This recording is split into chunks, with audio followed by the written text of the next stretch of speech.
tonight Rick is making a dessert and he needs an apple that will hold up in baking. So we're looking today at the Cortland.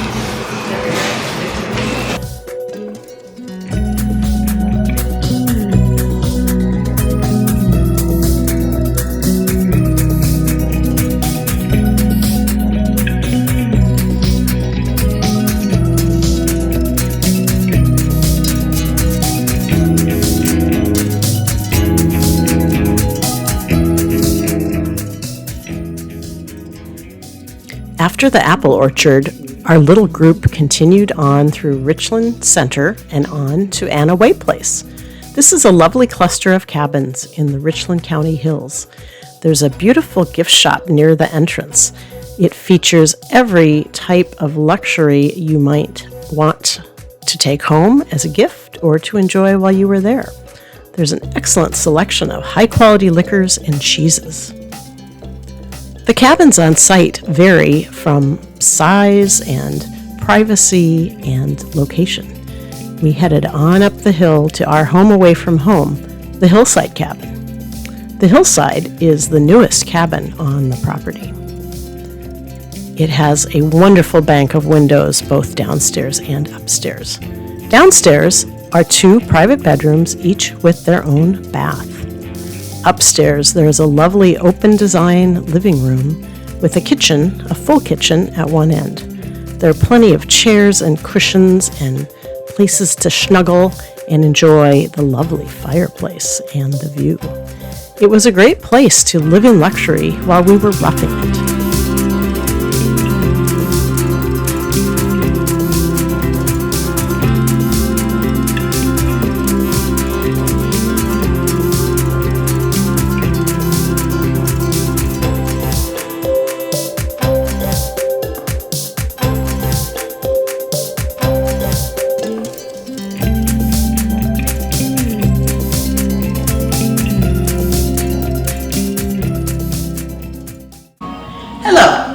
We are tonight at the Hillside Cabin at the Anna Way Resort. Anna Way Resort. And Sydney and I have just made some lovely snacks for us to nosh on, and now we're making cocktails for ourselves and for our men. Well, according to this recipe, I'm supposed to use brown sugar, but I'm not going to. I'm going to use white sugar. So I put a chunk of orange in there, some sugar. Now I have to get 1 cherry after Ron opens this up. I'm trying this. Yeah. There we go. There, you got it.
And Rick has a fake sausage.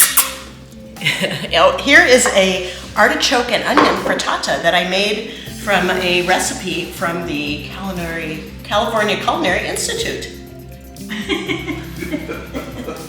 Thank you, Vanna. And this is what it looks like. There you go. I asked for the crispy little edge one there. It looks so good. can't wait to get at it. Yep. Today we would be exploring along the Wisconsin River, looking at ancient mounds built by indigenous people of southwestern Wisconsin. We are staying just north of the Wisconsin River and will head south about 5 miles to the river. The Wisconsin River runs 420 miles from its source in northern Wisconsin to the Mississippi River in the south. The river was used as a local highway as residents traveled up and down the river in canoes and boats, moving their villages, trading, and exploring. Archaeological finds indicate people have been living in the area for over 10,000 years. At about 600 AD, the influence of the Hopewell culture had disappeared, and a local tradition called late woodland flourished. This tradition is unique to the area, encompassing southwest Wisconsin and portions of eastern Iowa, northern Illinois, and southeastern Minnesota. The most pronounced features of late woodland sites are earthworks built in the form of birds, animals, and reptiles. Numerous examples of these mounds are found in the bluffs and terraces of the lower Wisconsin River. Associated with the mounds are villages where the people lived. This tradition continued until about 1300 AD, and it was during this time that the bow and arrow and corn agriculture were introduced to the region. Just north of the river was the first mound that we would visit, that of an eagle. The wingspan was about 70 feet. As we traveled north from the river on Highway 193, we approached two unassuming ridges. These, we would discover, are known as Ziwakakak, the Sacred Hills, or locally as Frank's Hill.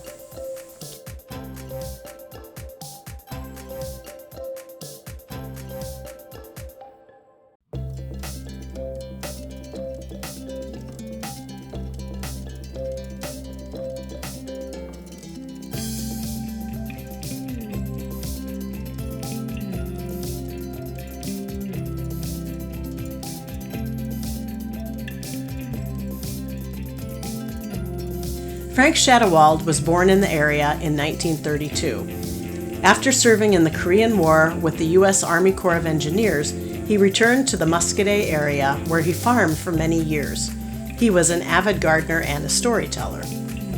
Frank bequeathed the property known as Frank's Hill to the Three Eagles Foundation upon his untimely death in 2013. The property includes an effigy mound group on the ridge east of State Highway 193 and a group of small conical mounds, believed to be calendar mounds, on the ridge west of the highway. Effigy mounds are earthworks in the shapes of birds and animals. Other mounds found in Wisconsin are dome-shaped mounds called conical mounds and long, narrow mounds called linear mounds. Generally speaking, the mounds at Frank's Hill are about 1,000 years old.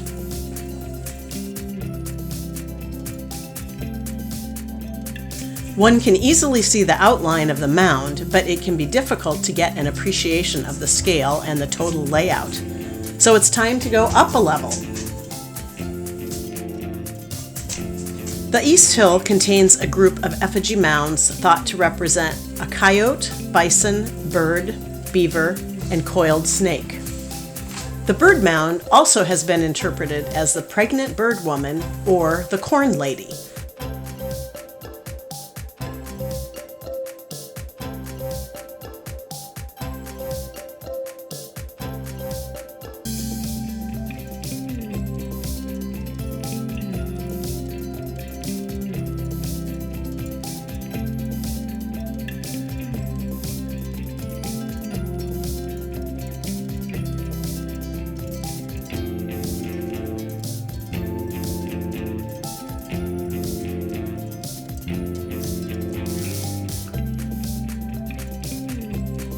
Because of the direct east-west alignment of the ridge, the East Hill is a gathering place to observe equinox, sunrises, and sunsets. The panoramic vista is unique to the lower Wisconsin River Valley.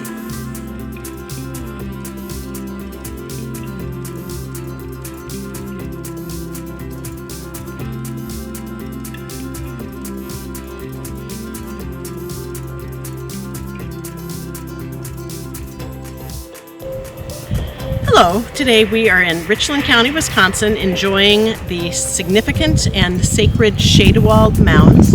Over my shoulder you can see a row of effigy mounds that are fascinating, and right now we are standing in the midst of conical mounds. These were built by the Woodland Indians related to our Ho-Chunk today. They were estimated to be built 1,000 years ago, and this area is protected by the Three Eagles Foundation.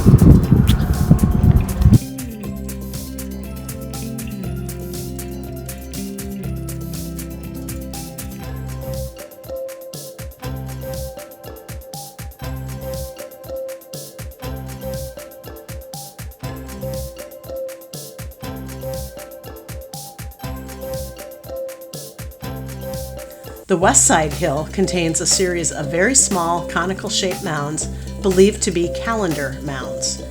Based on research conducted by Frank Shadewald and colleagues, the mounds appear to track the setting sun from May 1st to the summer solstice and back again to around August 1st. This time frame represents the approximate growing season for corn in the latitude of Frank's Hill. Frank theorized that the calendar mounds assisted with knowledge of the time to plant corn, harvest corn, as well as other significant events, including the summer solstice, the longest day of sunlight of the year.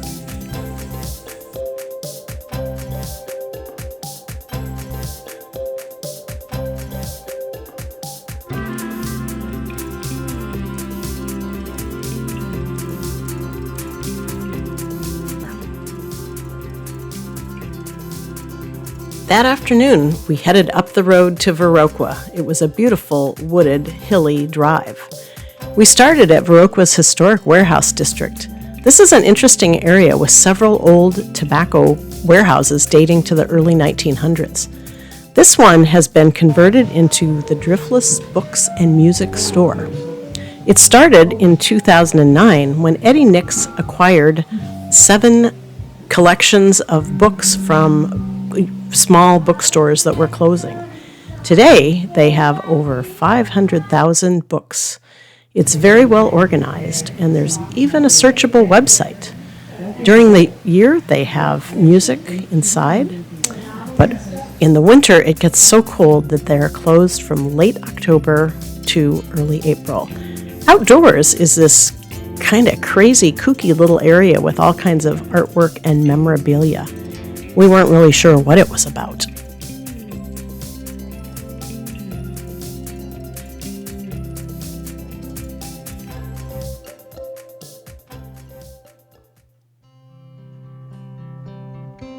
Then we headed downtown to enjoy the Driftless Cafe and Bakery. This is a renowned restaurant known for its farm-to-table focus. It's supplied by over 200 certified farmers in the area. We enjoyed a stuffed pork chop, beef tenderloin on polenta and kale, a lovely roast chicken with microgreens, and a big brimming bowl of shakshuka. We had an excellent dinner in a very lovely setting. We headed home and we nearly hit a deer. Signe was driving. She was so happy when we got home. We all slept very well, especially Signe, who was happy we didn't hit that deer.